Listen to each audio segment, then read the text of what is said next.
Tetapi saudara Joko Widodo nampaknya dia mulai bergetar, khawatir, takut. Karena kalau nyampe pengadilan ternyata objek yang diteliti itu sama dan terbukti palsu, seluruh rakyat akan menyatakan ijazah itu palsu. Tersangka nggak ada masalah, tapi naik penyidikan disidangkan. Nipar itu minta agar saudara Joko Widodo tidak mencabut perkara. Karena hari ini saya lihat ada sebuah upaya untuk membinjam otoritas kekuasaan untuk melerai agar ini berdamai sehingga tidak perlu lagi ijazah itu sampai ke pengadilan. Dengan catatan ancamannya di atas 5 tahun. Berarti ini yang kita Anda setuju dong berarti berkaitan masalah ini. Oh, nggak setuju saya. Sejak kapan saya menyatakan setuju?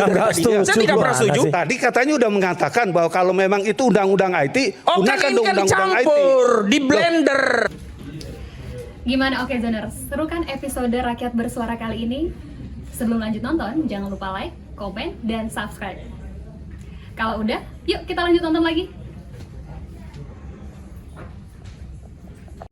Saya kira kita berangkat dari satu fakta yang memang baru ditemukan hari ini tentang ijazah yang berasal dari otoritas resmi. Bang Husin juga sama, menyatakan bahwa ijazah ini 99,9% tidak, palsu. karena saya kan kuasa hukum. Saya mendampingi Pak Roy, dan saya kemudian mendapatkan kesimpulan bahwa apa yang disampaikan oleh klien saya itu mendapatkan korelasi terhadap bukti yang baru saja ditemukan, yakni dari KPU. Ya, artinya maksudnya sebagai penasihat hukum, itu ketika Mas Roy mengatakan seperti itu, pasti akan mendukung kan? Sebenarnya kan ini bukan kesimpulan baru. Kesimpulan itu kan sudah lama. Pak Roy menyebut 99,9%, sementara Dr. Ismon Sianipar menyimpulkan 11.000 triliun persen ijazah saudara Joko Widodo palsu. Seingat saya dulu skripsinya, ijazahnya baru setelah mendapatkan legalisir. Sebelumnya ijazah, begitu.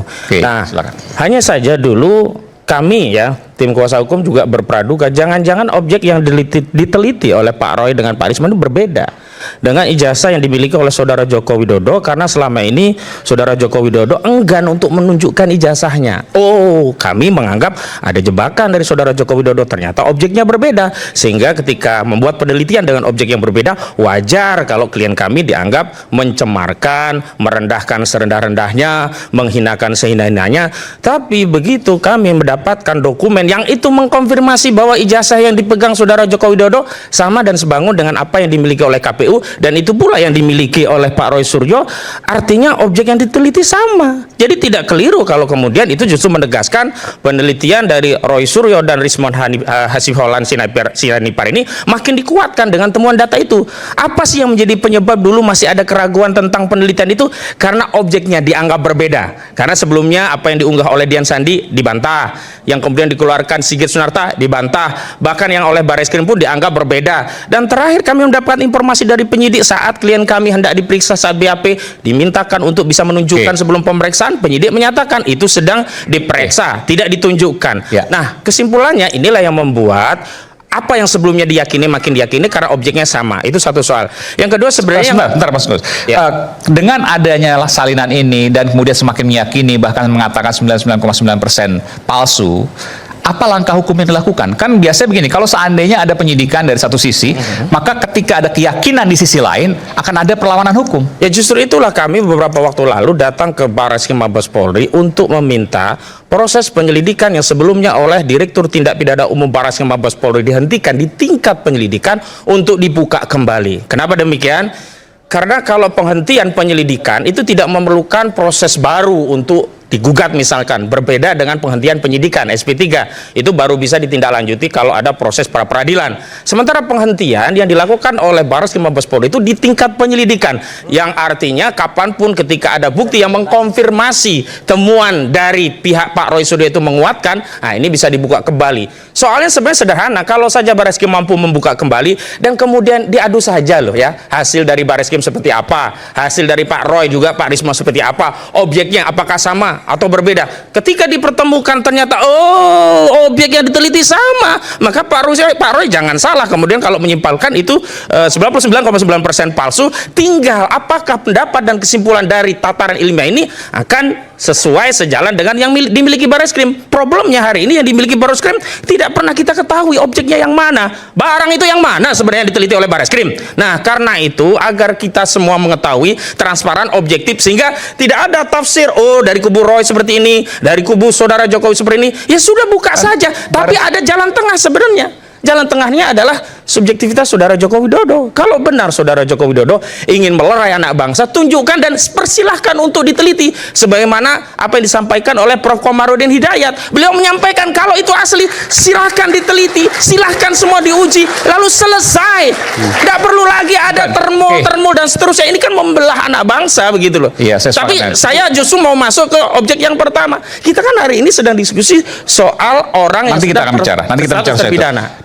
Setelah segmen ini kita akan bicara. Tapi saya ingin tuntaskan dulu soal ini. Oh ya, silakan ya. Soal Mabes Polri misalnya yang mengatakan bahwa identik. Kan Anda bisa melakukan misalnya perlawanan hukum dan lain sebagainya, atau menanyakan setidaknya apa yang dimaksud dengan identik, padahal Anda punya pendapat yang berbeda. Perlawanan itu sudah kami lakukan dengan permohonan untuk mengadakan gelar perkara khusus berdasarkan peraturan Kapolri itu sendiri. Mulanya itu tidak disetujui, tetapi ketika publik, rakyat ikut mendukung kami, akhirnya terlaksanalah proses yang dimaksud dengan gelar perkara khusus. Sayangnya proses formalitas di gelar perkara khusus itu hanyalah repetisi apa yang dilakukan oleh Barreskrim Mabes Polri saat menghentikan kasus. Yakni apa? Hanya penjelasan yang sifatnya retoris tanpa didukung dengan data dan fakta yang bisa diakses oleh para pihak, dan kemudian para pihak menjadi yakin puas, oh benar objeknya berbeda dengan punya kami, sehingga wajar dong kalau kami keliru menyatakan ini 99,9% palsu. Tapi saat itu tidak pernah dibuka juga. Ini barang kok diumpetin gitu loh, yang ditanyakan rakyat gitu loh. Saya bicara Pak Aiman ya.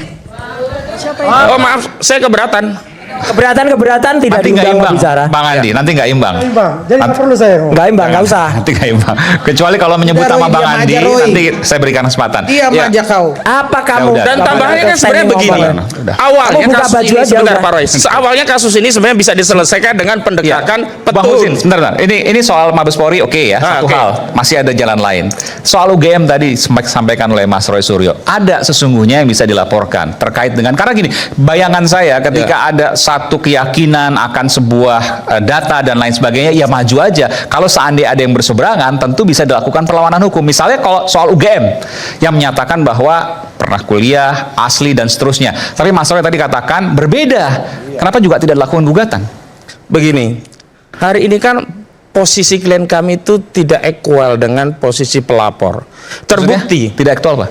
tidak seimbang, tidak setara dalam Tidak setara, konteks oke. mendapat pelayanan hukum. Saya keberatan. Contoh. kalau Sebentar, itu. Pak. Sebentar, Pak. Nanti saya berikan kesempatan. Sebentar. Kenapa? Saya tadi Sebentar, tidak Pak. menyela Sebentar, saudara. Pak. Sebentar, Pak Suhadi. Nanti kalau saudara bicara, saya persilahkan. Ya. Saya tidak melanjutkan statement saya dulu. Iya. Kalau saudara melanjutkan menyela saya terus akan menyela Saya saudara. hanya Saya sedang menjelaskan Nanti penjelasan saya dari bilang. pertanyaan saudara Aiman. Oke, silakan. Baik, saya lanjutkan. Ya.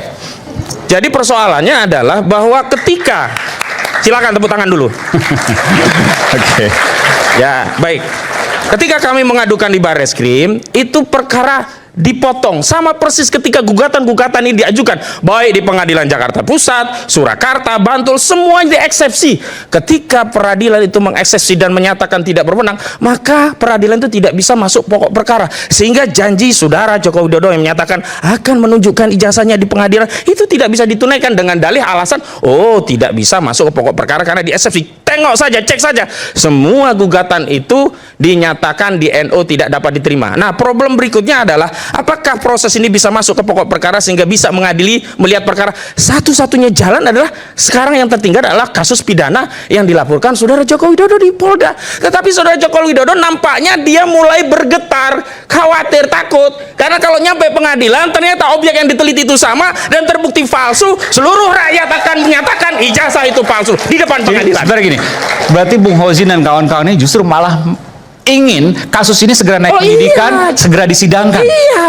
Bahkan Tersangka kami nggak ada minta- masalah, tapi naik penyidikan, Ya, disidangkan. responsnya Nipar itu minta agar saudara Joko Widodo tidak mencabut perkara, karena hari ini saya lihat ada sebuah upaya untuk meminjam otoritas kekuasaan untuk melerai agar ini berdamai sehingga tidak perlu lagi ijazah itu sampai ke pengadilan. Sekarang PSI mulai Jadi benar, campur saya suara. tegaskan lagi. Jadi Mas Roy tersangka, Dr. Tifa tersangka, Bang Rismon tersangka, nggak ada masalah selama kemudian ada persidangan di situ. Nah, problemnya begini, Iya, apakah persidangan itu melalui Ambigu Polda ini. atau melalui Barreskrim? Karena begini, kalau ternyata Ini. ya Oh, sebentar, objek Pak. itu mengkonfirmasi bahwa objek itu palsu, maka implikasinya dua. Pertama, kasus di Polda Metro Jaya harus di SP3.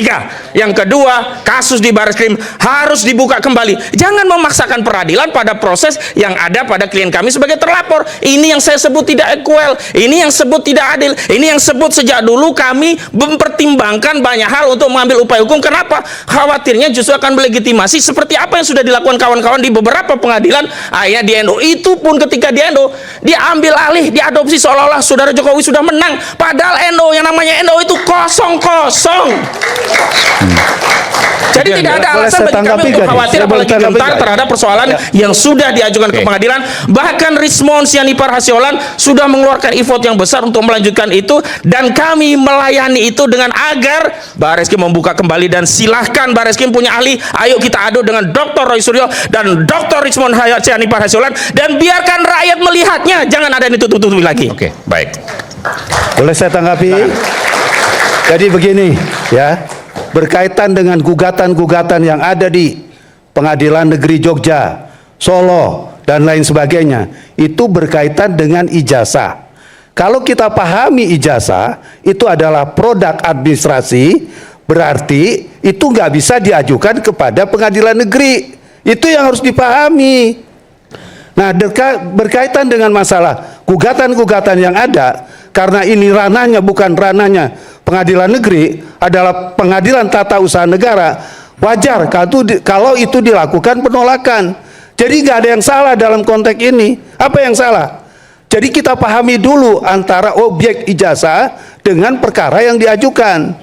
Jadi jangan hanya ngomong. Ini kan persoalan-persoalan yang menurut saya kadang-kadang menjadi rame, heboh, dan lain sebagainya. Padahal substansi persoalan tidak dipahami. Terima kasih.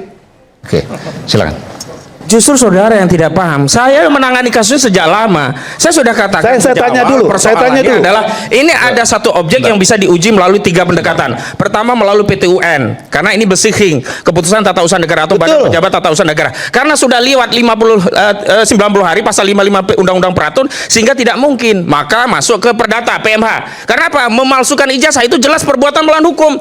Apa ada orang mengatakan memalsukan ijazah itu perbuatan yang taat hukum? Taat hukum atau melawan hukum? Saya tanya. Nah, yang kedua, memang yang ketiga jalan yang masih bisa ditempuh melalui pidana. Dan kalau melalui pidana itu bukan dengan pasal 310 dan 311 KUHP, apalagi menyelundupkan pasal 32 dan 35 Undang-Undang ITE. Yang tepat dan relevan itu adalah pasal 263 tentang dugaan pemalsuan dokumen, dan itu yang diselidiki di Barreskrim. Makanya objeknya ini harus dibawa ke Barreskrim dan di sanalah diuji. Kalau ternyata itu palsu, berarti terbukti ijazah saudara Jokowi palsu dan Roy Suryo tidak bisa diproses. Tetapi kalau di Barreskrim ternyata pertimbangannya tidak palsu sampai ke pengadilan, ya syaratnya barulah ada pasal pencemaran. Lah sekarang belum ada pembuktian melalui putusan pengadilan yang berkekuatan hukum tetap, tiba-tiba orang menyatakan ya hasil penelitian palsu dianggap pencemaran.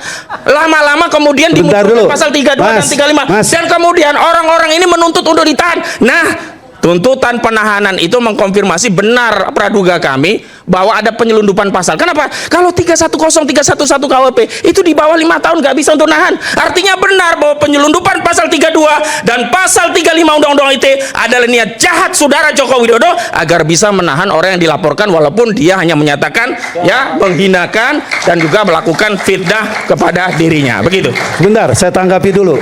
Ada tadi mau tanya, silakan Pak. Mau tanya. Yang saya mau tanyakan adalah apa yang dimaksud dengan kata-kata tadi berkaitan dengan penyelundupan dan lain sebagainya. Ini perlu suatu kompensasi. Baik, saya sudah menjelaskan pada media. Begini, saudara Joko Widodo komplain bahwa dirinya merasa direndahkan serendah-rendahnya, dihinakan sehina-hinanya dengan menyatakan ijazahnya adalah palsu. Enggak, yang saya tanyakan berkaitan dengan saya sedang masalah menjelaskan. laporan. Kalau saudara sudah puas dengan jawaban itu, saya akan hentikan.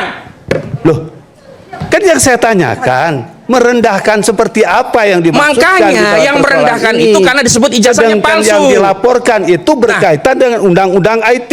Ya itulah kemudian kenapa itu diselundupkan, saudara maksud. Pasal 32 itulah yang kemudian pasal karet. Yang motifnya adalah untuk menahan. Sebentar, saya jelasin dulu ya. Sebentar. Sebentar, saudara sedang bertanya atau menjelaskan? Enggak, saya mau jelasin. Kalau menjelaskan saya tidak butuh penjelasan saudara. Enggak, maksudnya gimana Pak? Maksudnya gimana? Ini penting dalam kaitan untuk menjelaskan apa sih rangkaian dari persoalan-persoalan yang dihadapi oleh Roy Suryo.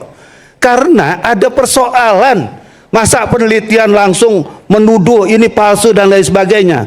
Yang namanya penelitian itu adalah sebuah kajian-kajian hukum yang harusnya diterapkan dalam konteks bagaimana melihat persoalan-persoalan yang sangat substansi. Tetapi dalam kenyataannya kan tidak, dibawa-bawa ke media dan lain sebagainya. Nah, ini apa sih yang dimaksudkan? Ya tentunya itu kan berkaitan dengan masalah pelanggaran IT. Kalau udah disebut dengan pelanggaran IT, nggak bisa dong itu sebagai pasal penyelundupan, Pelanggaran karena IT-nya memang di faktanya mana? seperti Kalau itu. begitu lex spesialis ITE aja, jangan dicampur ITE, dicampur dengan pasal penerapan fitnah. Ini kan nanti borong saja soal salah benar belakangan, bawa aja Enggak, pengadilan. sekarang- Yang penting bisa digunakan untuk orang menahan dengan satu tersangka karena ancamannya di atas 5 tahun berdasarkan ketentuan KUHP. Secara subjektif polisi bisa melakukan penahanan dengan catatan ancamannya di atas 5 tahun. Berarti Ini yang kita Anda nggak setuju suka. dong, berarti berkaitan masalah ini. Oh, nggak adalah setuju saya. berkaitan dengan Sejak kapan masalah saya IT? menyatakan setuju? Ya, nggak setuju. Saya tidak pernah Gimana setuju. sih? Tadi katanya udah mengatakan bahwa kalau memang itu undang-undang IT, Oh, kan gunakan ini dong kan undang-undang IT. dicampur, di blender.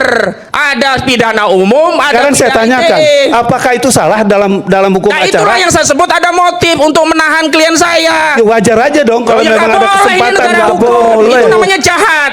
Katanya saudara Undang-undang Joko ITE Widodo hanya ingin disalahgunakan membuktikan. itu. Jangan Nggak apa bisa Itu dong. menyalahgunakan undang-undang. Ya, berkaitan dengan masalah. Sebentar, Pak. Saya tahu saya membuat undang, kamu nggak ngerti apa-apa, udah diam. Silakan, Bung Boy. Undang-undang ITE itu saya yang buat. Silakan, Bung Boy. Ya, salah itu penyelundupan hukum ini. Nggak Orang bisa ini dong. akan menggunakan undang-undang ITE untuk menyelundup.